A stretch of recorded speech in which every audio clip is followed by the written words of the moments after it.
San Quentin State Prison, California, where the money goes on death row and security.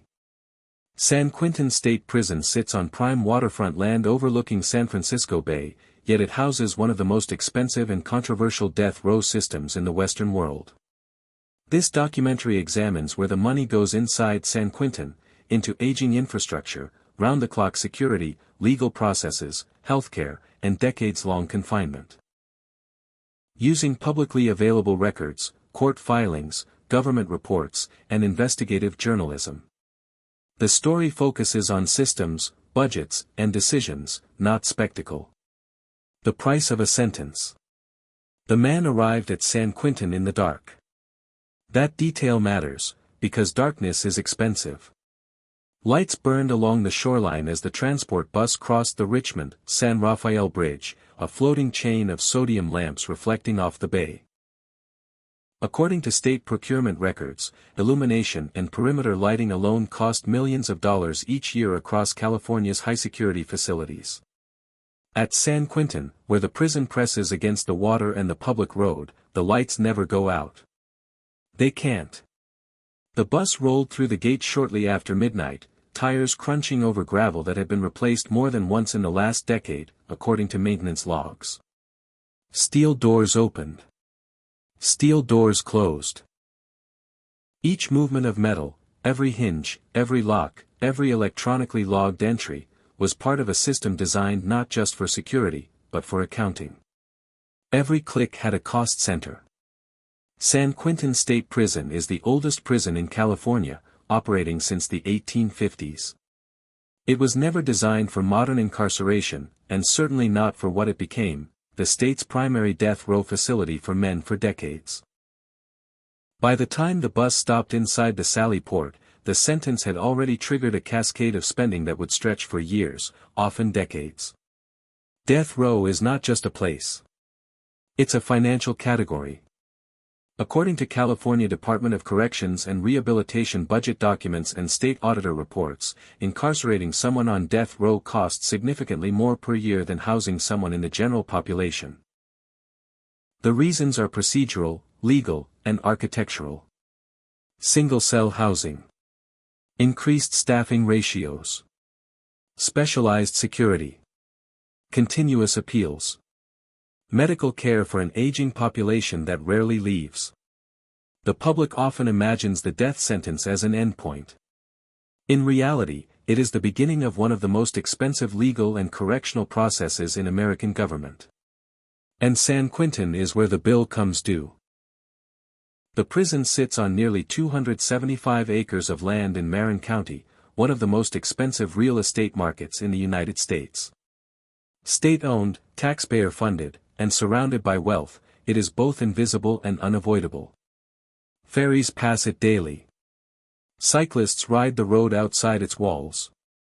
Office towers across the bay reflect sunlight onto cell blocks built before electricity was standard. Inside, the cost of maintaining a sentence compounds.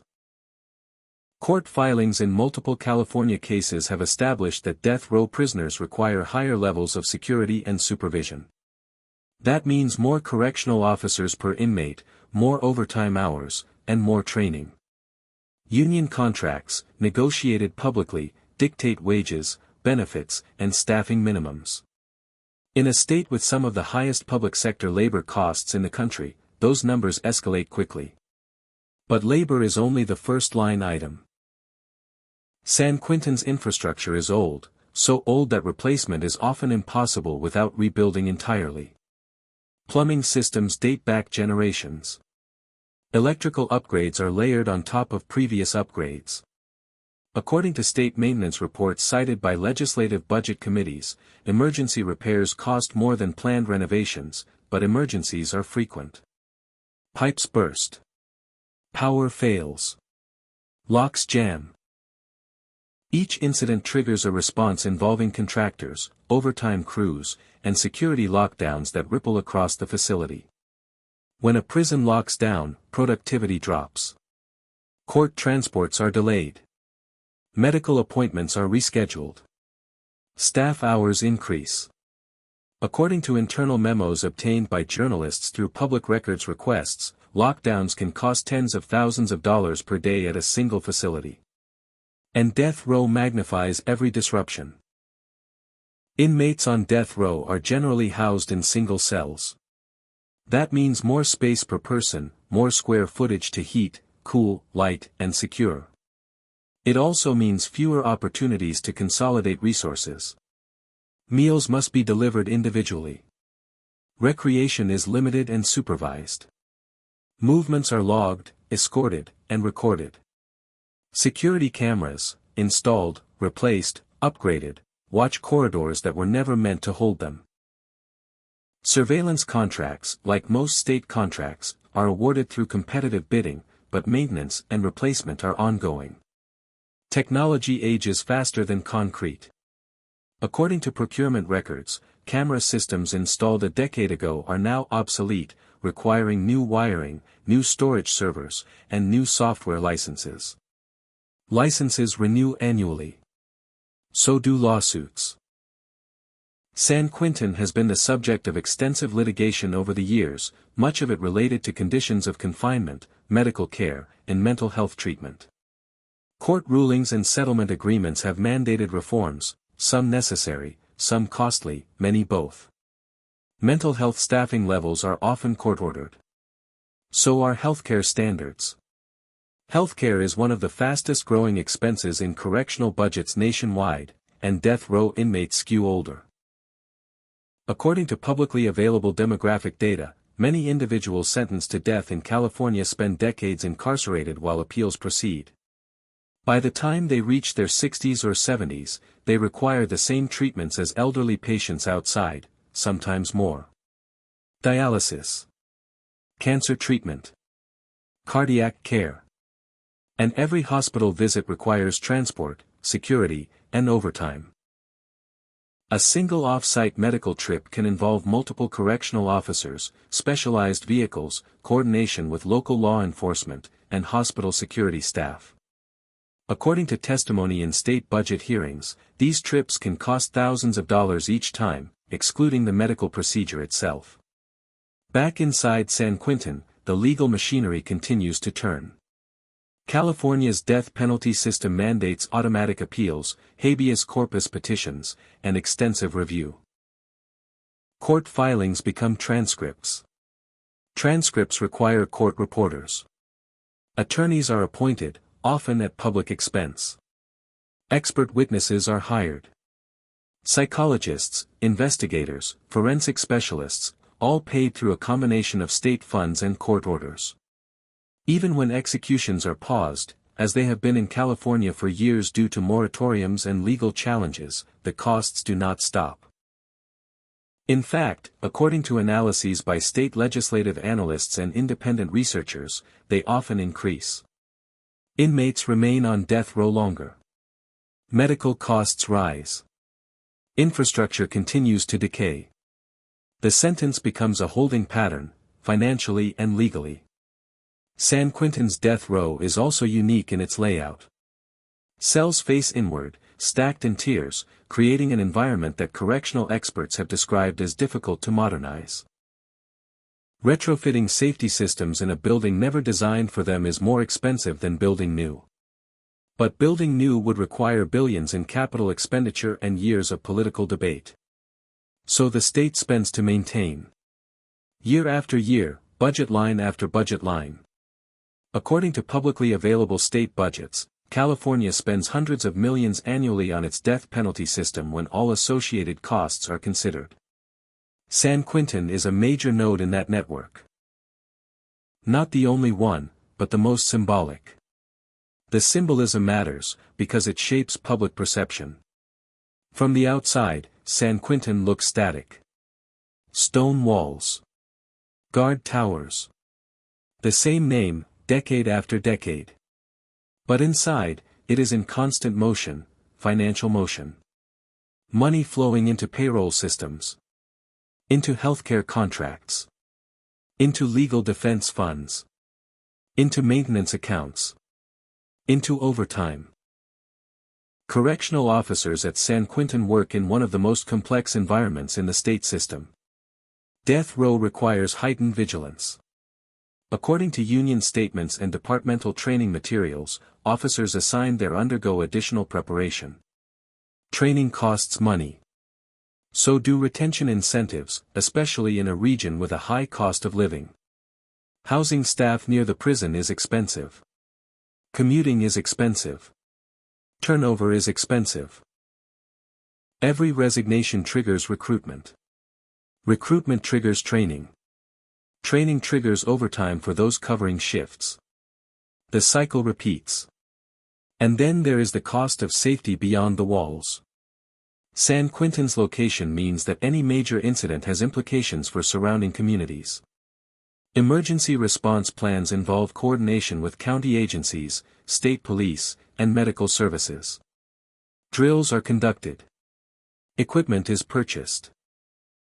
According to emergency management documents, preparedness is a continuous expense. Even silence costs money. When nothing happens, staff still work. Systems still run. Contracts still renew. By the time the man who arrived in the dark was processed and assigned a cell, the state had already committed to a long-term financial obligation. Not just to confine him, but to maintain the conditions of that confinement within constitutional and legal boundaries. Those boundaries are enforced by courts, auditors, journalists, and advocates. Each plays a role in shaping how money is spent, or must be spent. This is where the true crime finance story begins. Not with a crime scene, but with a ledger. Not with a verdict, but with a budget. Because at San Quentin, justice is not just administered. It is funded. And in the chapters ahead, the numbers will only get larger. Security has a price. San Quentin never really sleeps. At 3 a.m, when the bay outside is still and the lights of San Francisco shimmer faintly across the water, the prison is fully awake. Radios crackle. Cameras record. Officers rotate posts with the precision of a factory shift change. According to internal operational schedules cited in court filings and public oversight reports, San Quentin runs on redundancy, because failure is not an option. Redundancy costs money. Security inside San Quentin State Prison is not a single system but a layered economy. Physical barriers. Human labor. Technology. Policy. Each layer exists because another one, on its own, is considered insufficient. Together, they form one of the most expensive containment models in the American correctional system. Start with staffing. Death row housing units require higher officer-to-inmate ratios than general population units. This is not a policy preference. It is a risk calculation backed by decades of incident data and reinforced by court mandates. According to publicly available California Department of Corrections and Rehabilitation staffing models, officers assigned to death row must supervise fewer inmates per shift, increasing total personnel hours per incarcerated individual. Personnel hours are the most expensive line item in any prison budget. Base salaries are only the beginning. Benefits, pensions, healthcare, overtime premiums often double or exceed the cost of wages. California's public employee retirement system is one of the largest in the world, and correctional officers are a significant part of it. Every additional position created to meet security requirements carries a long-term financial obligation that extends far beyond the current fiscal year. Overtime amplifies everything. Court documents and state audits have repeatedly highlighted overtime usage at high-security prisons. When staffing shortages occur, due to illness, training, or turnover, existing officers work longer shifts. Overtime rates, negotiated through collective bargaining agreements, can reach time and a half or double pay. During lockdowns or emergencies, overtime becomes mandatory. Lockdowns happen more often than the public realizes. They are not always triggered by violence. A faulty door sensor. A missing tool. A power fluctuation. According to incident summaries released through public records requests, even a minor equipment failure can initiate a facility-wide response. Movement stops. Counts are conducted. Additional officers are deployed. Each hour of lockdown adds cost. Meals are delayed and then delivered under tighter supervision. Medical appointments are postponed and rescheduled. Programs are suspended, extending incarceration time for those nearing release in non-death row units. The ripple effect is financial, not just operational.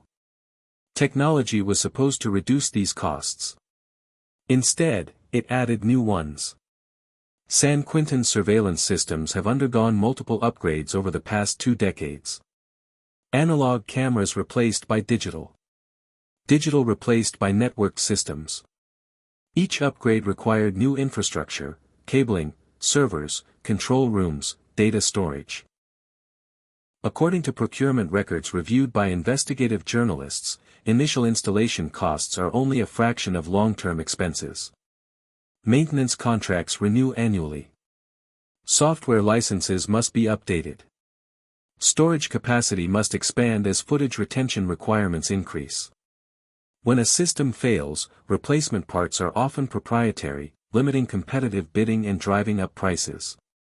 And technology does not replace officers. It supplements them. Every camera feed must be monitored. Every alarm must be responded to by a human being. According to correctional training manuals cited in court proceedings, technology increases situational awareness but does not reduce staffing needs in high-risk environments. Then there is perimeter security.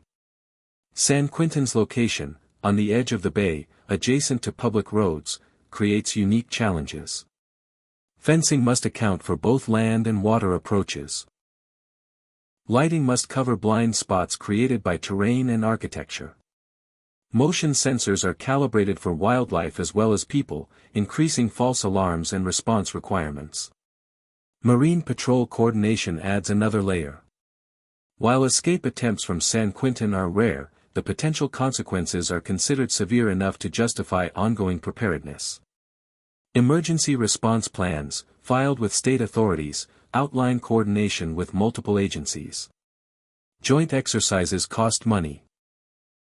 Equipment purchases cost money. Readiness itself is an expense.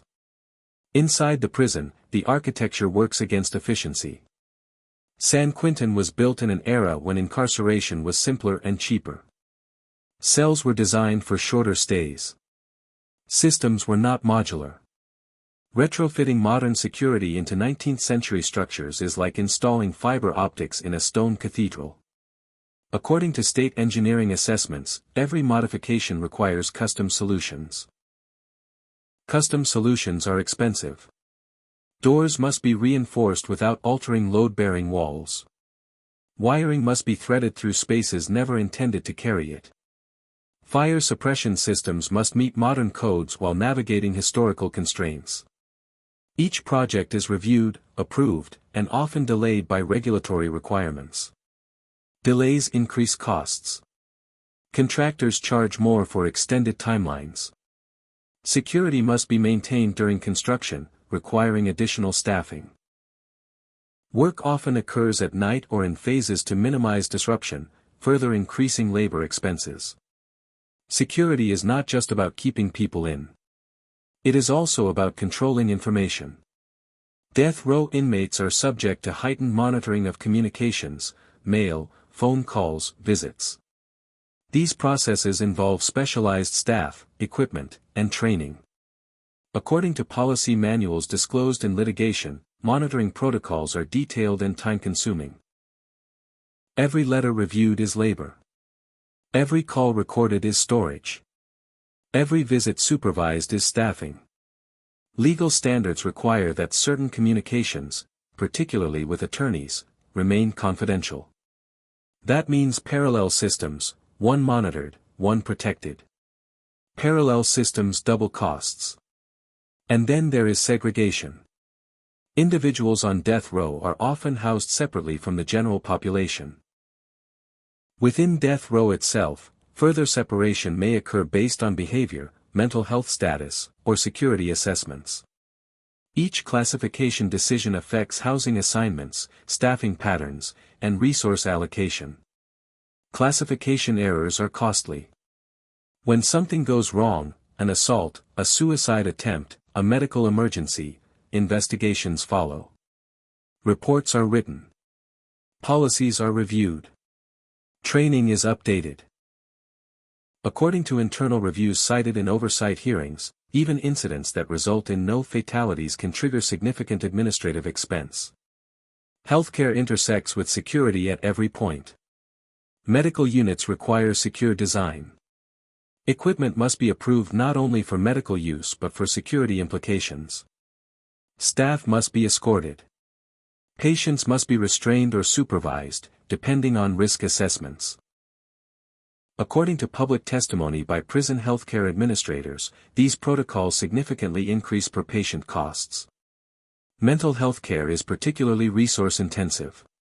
Court rulings have mandated minimum standards for treatment, including regular evaluations, access to clinicians, and appropriate housing conditions.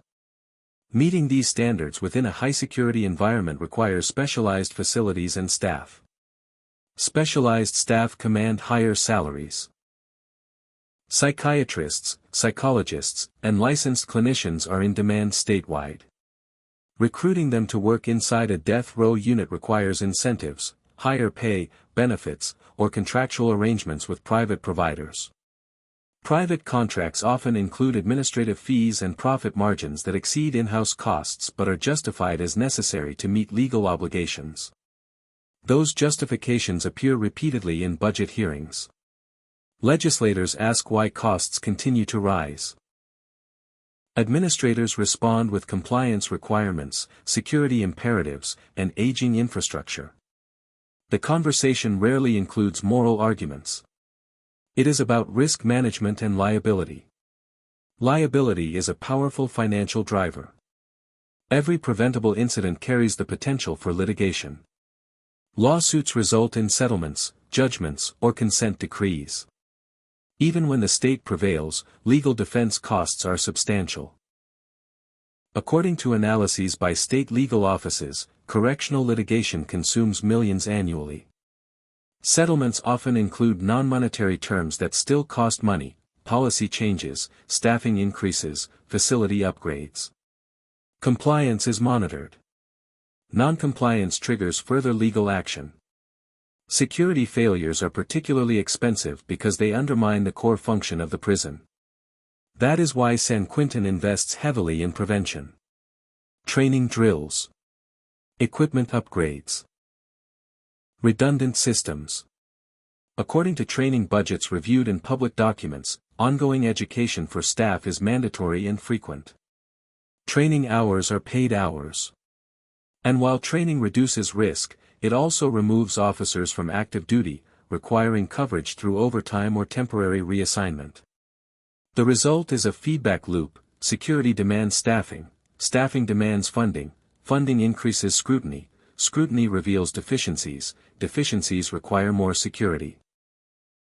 The loop tightens. From the outside, the question often asked is simple: why does it cost so much? From the inside, the answer is equally simple: because failure costs more. An escape attempt, even an unsuccessful one, would trigger statewide repercussions: policy reviews, infrastructure changes, political fallout. A serious injury or death linked to inadequate security would lead to investigations and lawsuits. The price of prevention is justified against the hypothetical cost of catastrophe. This logic dominates correctional finance. It is not unique to San Quentin, but San Quentin exemplifies it because of what it represents. The state's most notorious prison. The symbolic center of capital punishment in California. A place where the margin for error is considered zero. Zero tolerance is expensive. By the end of each fiscal year, the numbers tell a story that is invisible from the road outside. Millions spent on systems designed to ensure that nothing happens. Budgets justified by the absence of incidents. Costs defended by pointing to silence. And yet, the silence is not complete. Behind the security layers, behind the cameras and counts, another financial engine runs continuously, one that has nothing to do with bars or walls. It is the legal system itself. In the next chapter, the focus shifts from cells and cameras to courtrooms and contracts. From physical containment to procedural endurance. Because for every person sentenced to die at San Quentin, the most expensive part of the process may not be confinement at all. It may be time. And time, in this system, is money. Time is the most expensive sentence. Time is the one thing San Quentin has in unlimited supply. Years pass differently inside San Quentin State Prison. Outside the walls, governors change, laws shift, public opinion swings. Inside, the calendar moves slowly, measured in appeals filed, motions denied, hearings postponed. According to court records and state legal analyses, the average time between a death sentence in California and execution, when executions were active, stretched into decades. In recent years, with moratoriums and legal challenges, that time has become indefinite. Indefinite time is the most expensive condition a prison system can sustain. Every year a person remains on death row, the state continues to pay for housing, security, healthcare, and legal review. Unlike a determinate sentence, there is no projected endpoint to budget toward. The costs are ongoing, compounding, and resistant to efficiency. The legal process alone is vast. Under California law, every death sentence triggers an automatic appeal to the state Supreme Court. This is not optional. According to court filings and judicial summaries, the record on appeal often runs tens of thousands of pages. Trial transcripts must be prepared, certified, and reviewed. That work is done by court reporters and clerks, all paid through public funds. Attorneys are appointed to represent the condemned. Many are specialists, qualified under state standards that recognize the complexity of capital cases. Their compensation, while regulated, reflects years of experience and the intensity of the workload. According to publicly available budget analyses, capital defense is among the most expensive forms of indigent representation. Then come the experts. Psychologists evaluate mental competency. Investigators re-examine evidence. Forensic specialists review testing methods that may have changed since the original trial. Each expert submits reports. Each report may be challenged. Each challenge adds time. Time adds cost. Federal habeas corpus proceedings follow state appeals. These cases move through district courts, appellate courts, sometimes reaching the U.S. Supreme Court. According to federal court data, capital habeas cases take significantly longer than other criminal appeals. Judges issue lengthy opinions. Clerks review thousands of pages. Government attorneys respond. Even when the state ultimately prevails, the process is expensive. Legal delays are not merely bureaucratic. They are structural. Courts are overloaded. Qualified attorneys are scarce. Records are old. Witnesses age or die. Evidence degrades. According to judicial reports, these factors slow proceedings and increase reliance on expert reconstruction. While the legal system works, the prison must hold the body. That means decades of incarceration under death row conditions. According to State Health Services data, the death row population is disproportionately older than the general prison population. Chronic illnesses are common. Mobility declines. Cognitive impairments increase. Healthcare costs rise accordingly. Geriatric care inside a maximum security prison is uniquely expensive.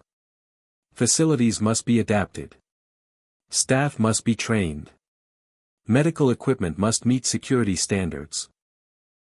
According to testimony by correctional healthcare administrators, simple procedures take longer and require more personnel in a death row setting. End-of-life care is particularly costly. When death row inmates develop terminal illnesses, the state must provide constitutionally adequate care. Hospice units within prisons require specialized staffing. Off-site treatment requires transport and security. According to investigative reporting based on state invoices, a single extended hospitalization can cost hundreds of thousands of dollars when all associated expenses are included. Some inmates die of natural causes before their appeals conclude. In those cases, the death sentence expires, but the costs do not disappear. Legal proceedings must be closed. Records archived. Medical reviews conducted. In some instances, families pursue litigation related to care, adding further expense. The system pays even when it reaches no resolution. San Quentin also bears costs related to policy reversals. California has repeatedly revised its death penalty procedures in response to court rulings.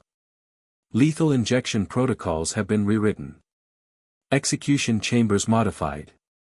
Training programs developed. According to public records, millions were spent preparing for executions that never occurred due to injunctions and moratoriums. Idle infrastructure still costs money. Execution facilities must be maintained even when unused. Equipment degrades. Staff training must be refreshed in anticipation of possible legal changes. According to legislative oversight reports, maintaining readiness without action is one of the most financially inefficient outcomes, but abandoning readiness risks future legal challenges. Political decisions shape budgets.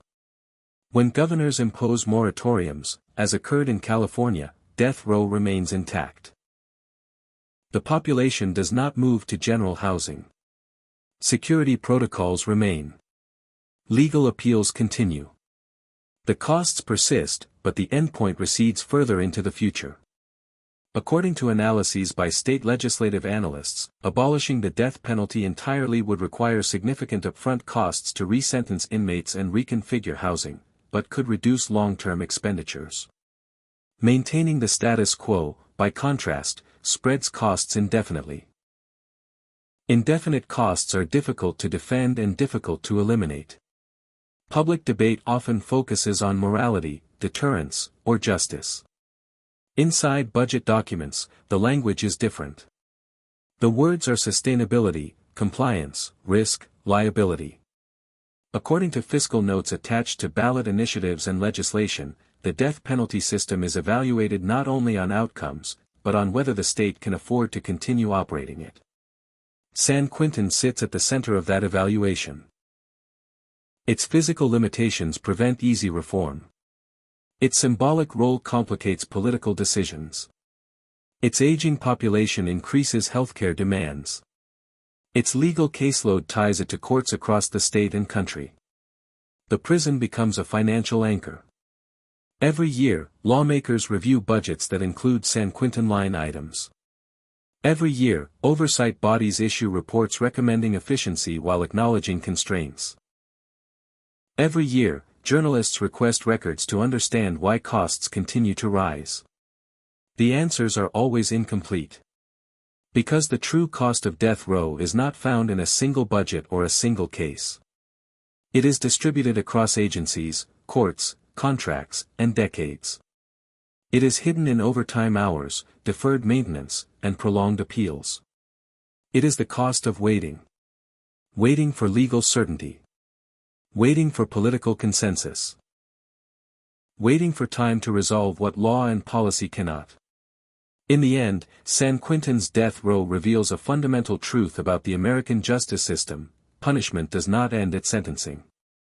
It accumulates. Financially. Administratively. Humanly. The crime may be singular. The sentence may be symbolic. But the cost is ongoing. And it is paid, year after year, by a system that has learned how to confine bodies, but not how to conclude decisions. This story is not about guilt or innocence. It is about accounting. Because at San Quentin, the most enduring legacy of death row may not be execution at all. It may be the bill that never stops coming. Long outro for this story. Outro, the cost that never leaves. San Quentin still stands on the edge of the bay, stone walls facing open water, as if distance alone could separate what happens inside from the world outside. Ferries pass. Cars move along the highway. Tourists take photos of the skyline. And behind those walls, the meters keep running. There is no single moment when the cost of San Quentin becomes clear. No dramatic invoice. No final tally. The expense is not announced, it accumulates quietly, line by line, year by year, buried inside budgets few people read and reports most people never see. It is carried by agencies, courts, hospitals, contractors, and payroll systems, all connected by a sentence that has no expiration date. The death row system was built to deliver certainty.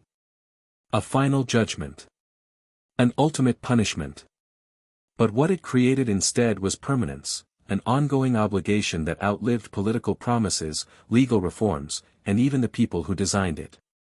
According to public records and government analyses, California's death penalty has functioned less like a conclusion and more like a holding pattern, one that demands constant funding simply to remain in place. Inside San Quentin, that reality is visible in the details. In cell blocks retrofitted again and again to meet modern standards they were never designed for. In security systems upgraded not because they failed, but because time made them obsolete. In healthcare units that now resemble long-term care facilities, treating illnesses associated with aging more than incarceration. Outside the prison, the cost is abstract. It appears as a number in a state budget, one line among thousands. It competes with schools, infrastructure, disaster response, and public health. Each year, lawmakers debate priorities, and each year, the funds to maintain San Quentin's death row are allocated again, not because the system is moving forward, but because stopping it is legally and politically complex. This is the paradox at the heart of the story. The death penalty is often framed as decisive, yet it produces endless process. It is sold as final, yet it requires perpetual maintenance.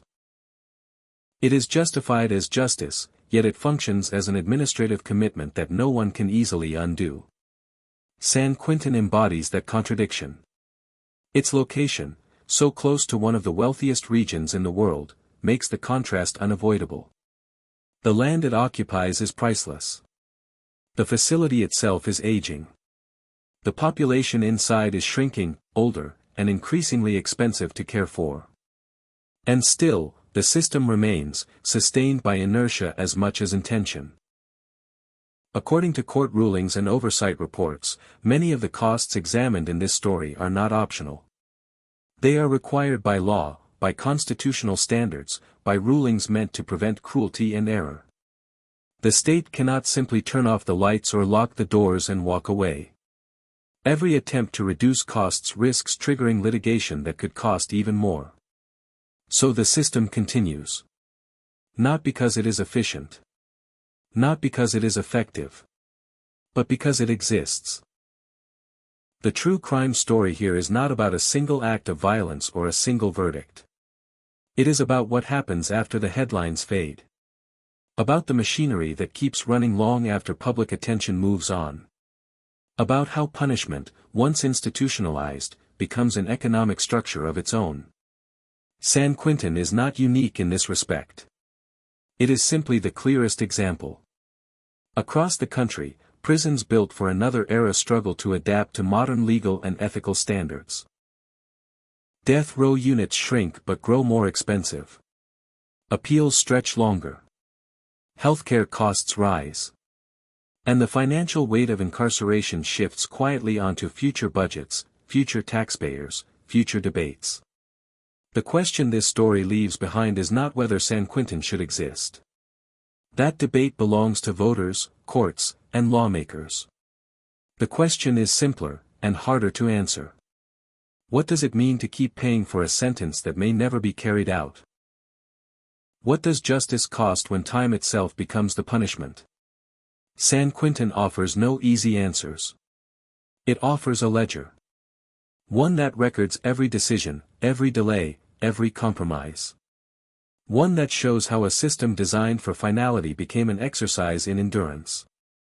And as the sun sets over the bay, casting long shadows across walls built more than a century ago, the prison remains exactly where it has always been, holding people, holding history, holding costs.